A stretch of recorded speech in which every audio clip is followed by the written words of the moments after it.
celebrating 11 years of possibility. Pilot Flying J and Halloran Hilton Hill present Anything is Possible. Today's guest, Christi Branscom.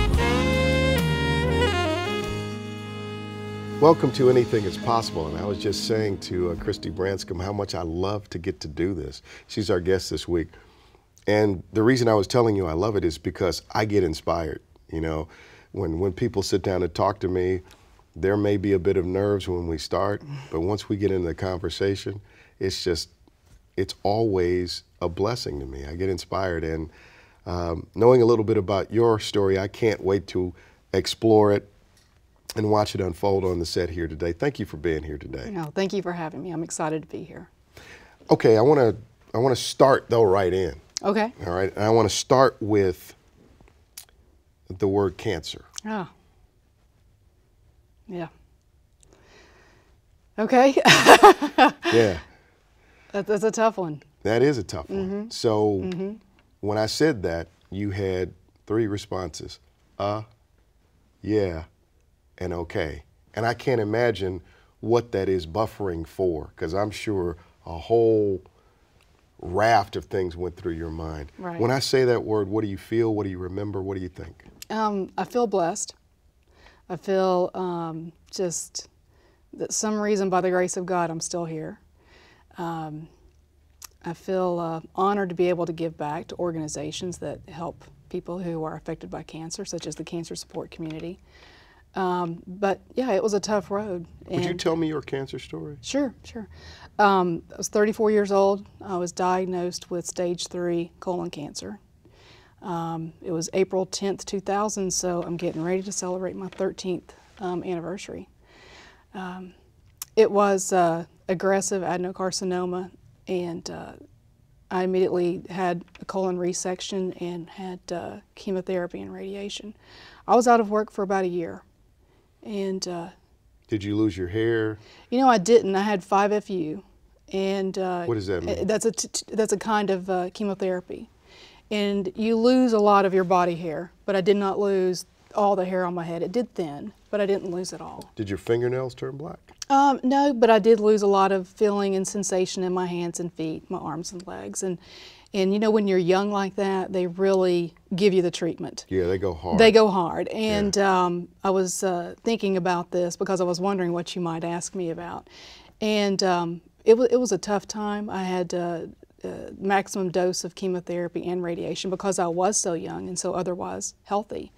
And it was a tough time. I was a single mom. I had a 6-year-old daughter, and of course I was very concerned and worried about her and wondered what was going to happen, and I didn't want her to be the little girl in school who her mom had died when she was a child.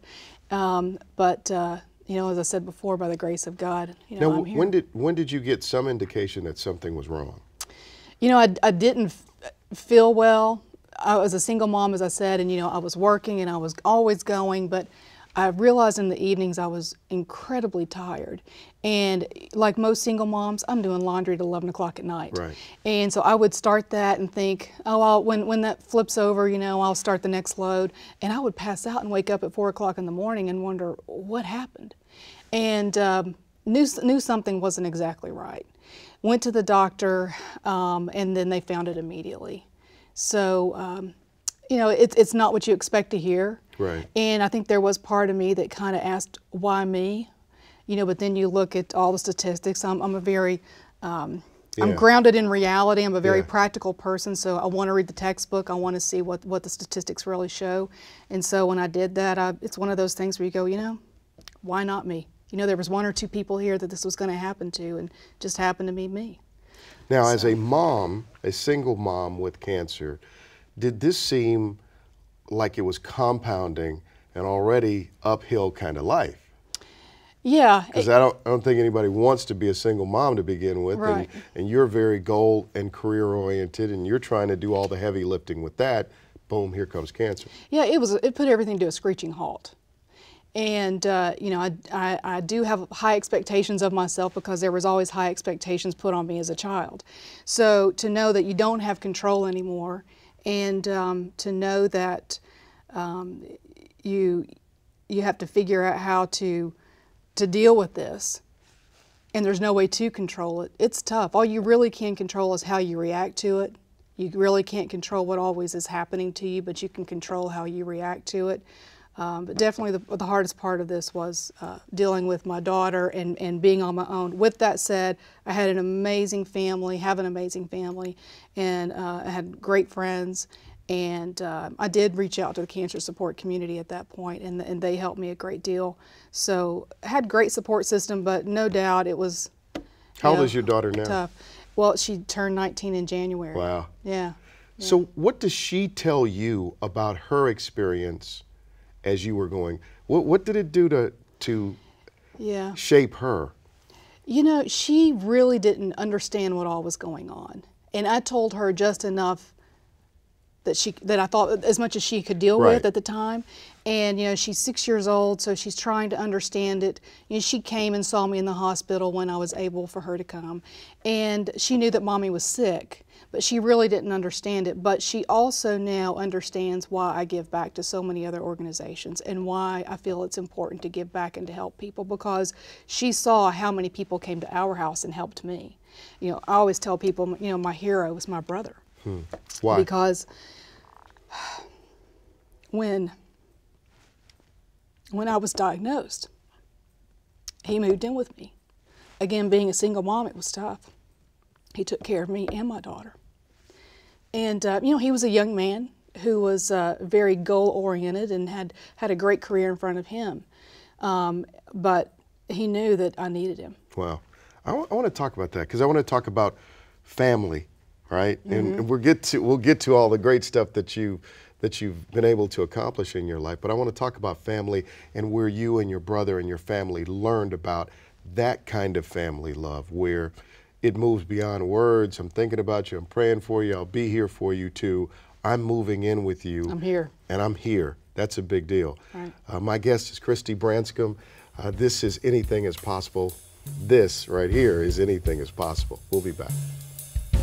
Possibility powered by Pilot Flying J, Covenant Health, Home Federal, and the Knoxville News Sentinel.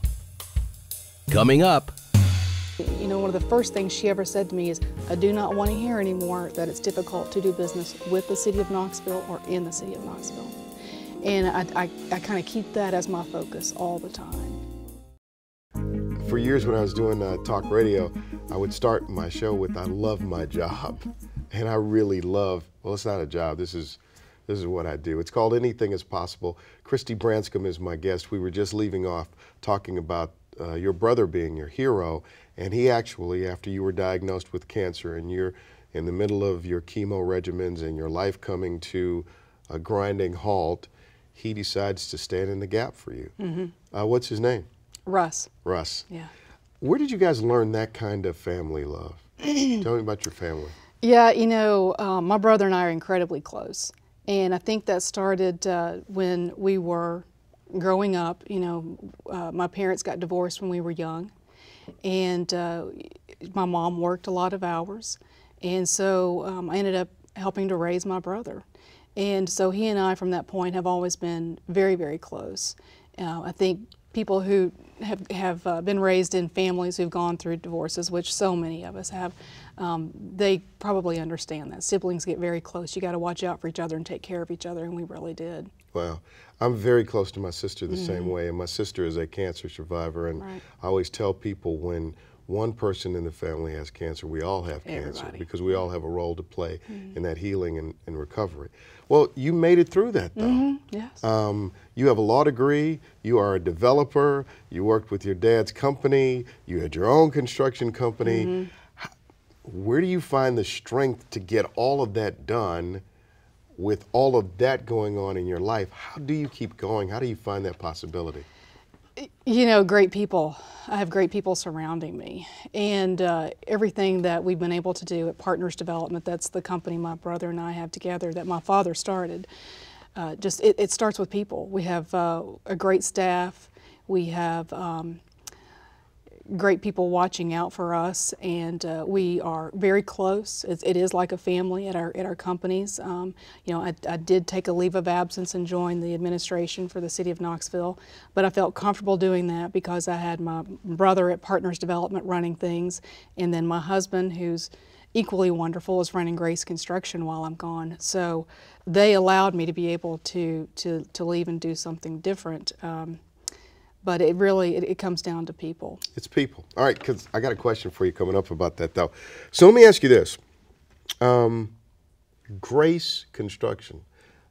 Real quick, if there's nothing here, then we'll move on. Why did you name it Grace Construction? Oh, it's my daughter's name. So it was named after her.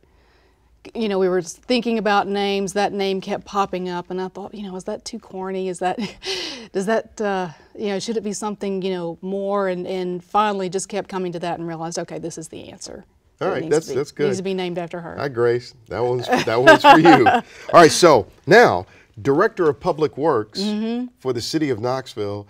Are you the first woman at that level in the city's history? I am, and I didn't even realize that until after I'd taken the position. You go, girl. Yeah, yeah. What about that? So let me ask you about that, though. You've got a couple of very successful companies. Yeah. Right? Yeah. And I read the city budget and the county budget. I pay attention to this stuff. I know a little bit about business. I've been around it. You make a very decent wage for being the Director of Public Works, but it's not like what you can make elsewhere. Right. Why? You know, everybody's asked me that. Everyone has asked, why would you do this? But I think part of it is when the mayor says, I want you to come do this, and it's for a community that you love as much as I love our community. You know, I thought this is a great opportunity for me to do something different. You know, I had been Partners Development for 20 years. I have a real estate construction background, been doing that for a really long time. I've enjoyed it. You know, I miss everyone at Partners and at Grace Construction, but I thought this is a great opportunity to do something different and to be able to serve a lot of people in a community that I love. It was also good timing. My daughter had just graduated high school. And so I thought, you know, if I'm going to make a change, now's the time to do it. Brand new administration, you know, some new vision, some new, you know, just a new challenge. I love self-challenge, and this was one of those opportunities. Why do you love self-challenge? Just growth. You got to grow. You got to grow. Yeah. You get stagnant. You get bored. You know, and I tend to get bored. And so I thought, you know, this is a time where I can feel very confident leaving Partners in my brother's hands, leaving Grace in my husband's hands, and do something different. And I tell you, it has been a joy. I have really enjoyed it so much more than I ever thought I would. But Public Works? Yeah. Well, you know, I worked with those departments from the private sector side. Right. And so I think the mayor and Bill Lyons and Eddie Manis all thought, you know, here's someone who has worked with a lot of these departments from the private sector side. It might be good to bring someone in who has that experience, who's been on the other side and worked with these particular departments, who can, you know, understand that perspective. Right. And I believe that's why I was brought in. The mayor told me, you know, one of the first things she ever said to me is, I do not want to hear anymore that it's difficult to do business with the city of Knoxville or in the city of Knoxville. And I kind of keep that as my focus all the time. And I try to bridge that gap between the private sector and the public sector. Because obviously I know a lot of the guys in the private sector. This has to be an ode then to your respect for Mayor O'Hara, because you're a leader. You run companies. Right. So in order to, if you know what it is to run a company, you really do need strong leadership to follow. Right. Does that make sense? It does. It really does. And you know, it has been a challenge at times. Yes. You know, it's been tough to understand that I'm not the one in charge. But you know, I didn't know Madeline that well before I took this position. I had gone to a couple of debates, political debates, you know, during the mayor's race, but I didn't know her very well. But I've been pleasantly surprised at how thoughtful she is. She's very intelligent, even more so than I had anticipated. And she's also very compassionate. She really, really, no doubt, has the best interest of the city at heart. All right, when we come back, I got a new word for you to consider. And that word is love. Okay. I want to talk about love. And when we come back, I also want to talk about what life has taught you. because this show is about possibility. And I always want to put on display, hey, here are a few things you can think about to expand your horizons, to give you a sense of what's possible in your own life. And some of the greatest people have learned these things, and let's share that with them. You willing to jump in on that? Sure. All right. Love when we come back. This is Anything is Possible.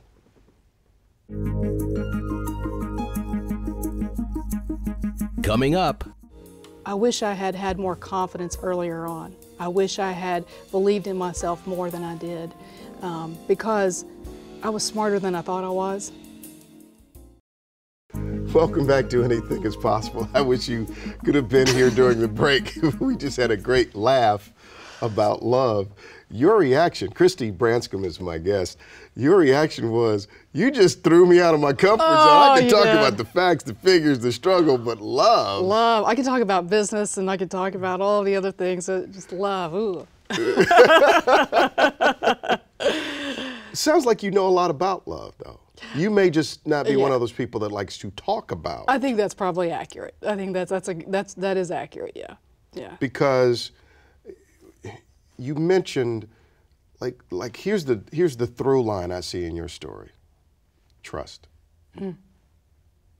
Right?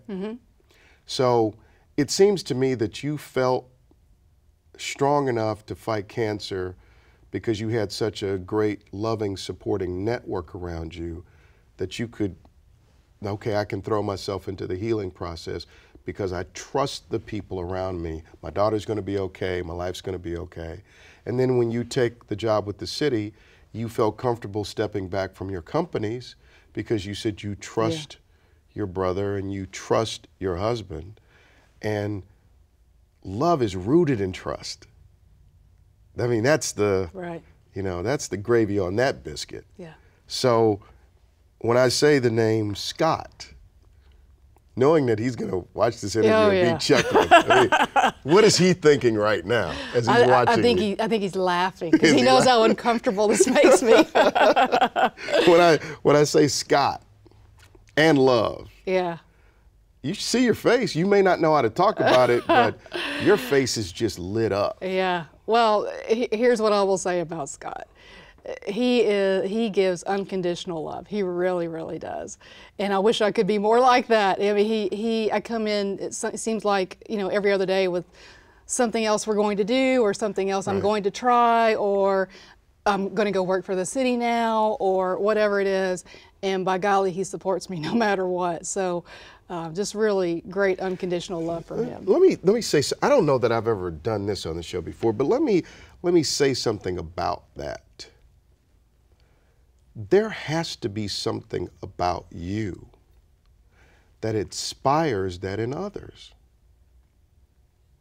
If you really think about that, because so you're going through surviving cancer and your brother that you're very close to wants to love you powerfully and unconditionally, right? And then you find a man later in your life and he's willing to love you that way. That really says a lot about you. Well, I don't know. I could have just been very lucky. You think? I don't know. I mean, I think with my brother, yes. I mean, he knows that I would be there for him no matter what, too. So, we have those kind of feelings of love and support for one another. And, my mom is like that. She really gives unconditional love and support to me as well. And my father is too. He's been harder on me and my brother. He's always had very high expectations of us, which I appreciate. But he is still as loving and wonderful a parent as she is. But with Scott, I think I really kind of got lucky on that one. With my family, you can experience that, I think, more, but with Scott, I think I really just got lucky. Well, Scott, here's what I'm saying. You saw something in her that inspired that in you, because what I always believe is this: there's a difference between what we are inspired to do and what we're required to do. Yeah. And when people are inspired, that's what they do, which is a testament to you and your story. I can't imagine what your daughter's life will be like, having lived in that energy of watching you overcome and struggle and build and and seeing love present in your life. All right, so let's go to school for a little bit before you leave. Sure. I want to learn about possibility. You've accomplished a lot of stuff. You finished law school, ran a couple of companies, you still do. You work for the city, you've survived cancer. Your daughter's 19 at the time of this taping, and if you're writing her that letter and saying, baby girl, knock all of this other stuff out of the way. Here are 2 or 3 things that if you're going to realize the full potential of your possibility, you gotta remember these. Yeah. What Yeah. are those? You know, I think the number one thing is prayer and keep God first. You know, and I don't do a perfect job at that at all. You know, Right. I mess up all the time with that. But I think that's really, really important. And to be true to yourself. The other thing, I'll talk with her about this already a lot, is be more confident than you think you ought to be. And understand that there are incredible possibilities, opportunities, and potential for you. You know, I look back upon myself and in my life, and I have accomplished a lot of things. I wish I had had more confidence earlier on. I wish I had believed in myself more than I did, because I was smarter than I thought I was, you know, and I had a lot more going on than I thought I did at times. And as an adult and at this age, at this point in my life, I feel like I'm hitting my groove, you know? I feel like I've finally gotten to the point where I can just about do anything. You know, and I will say my father always told me that. He never made it seem that it was any different or that I had any fewer opportunities than anyone else because I was a female. I mean, he knew and told me every day, well, you can be President of the United States if you want to be. And I think that was huge for me to always believe that and understand that. And I've told her that, and when I see that she doesn't really get that, it drives me crazy, you know, because, you know, she has so much more going on than I did at her age. So I guess while my father had great expectations on me, I have great expectations on her too. Look at how that's being handed down. Do you believe that anything is possible? I'm living proof of it. Seriously. I mean, when I got discharged after 10 years, my oncologist said there's 2 things you need to know. One is that your prognosis was not good, and I knew it wasn't, you know. And so he said, you're darn lucky to be sitting here. And he said the second thing is there's 1 in 1,000 chance of recurrence. And I said, I'll take those odds all day long. So absolutely anything is possible. Christi Branscom, thanks for being on. Yeah, thank you. This is the Christi Branscom Show. She said she is anything is possible, so I'll take that, and I'm lucky to be sitting here. Thank you for being with us today. Thank you. We'll see you next time.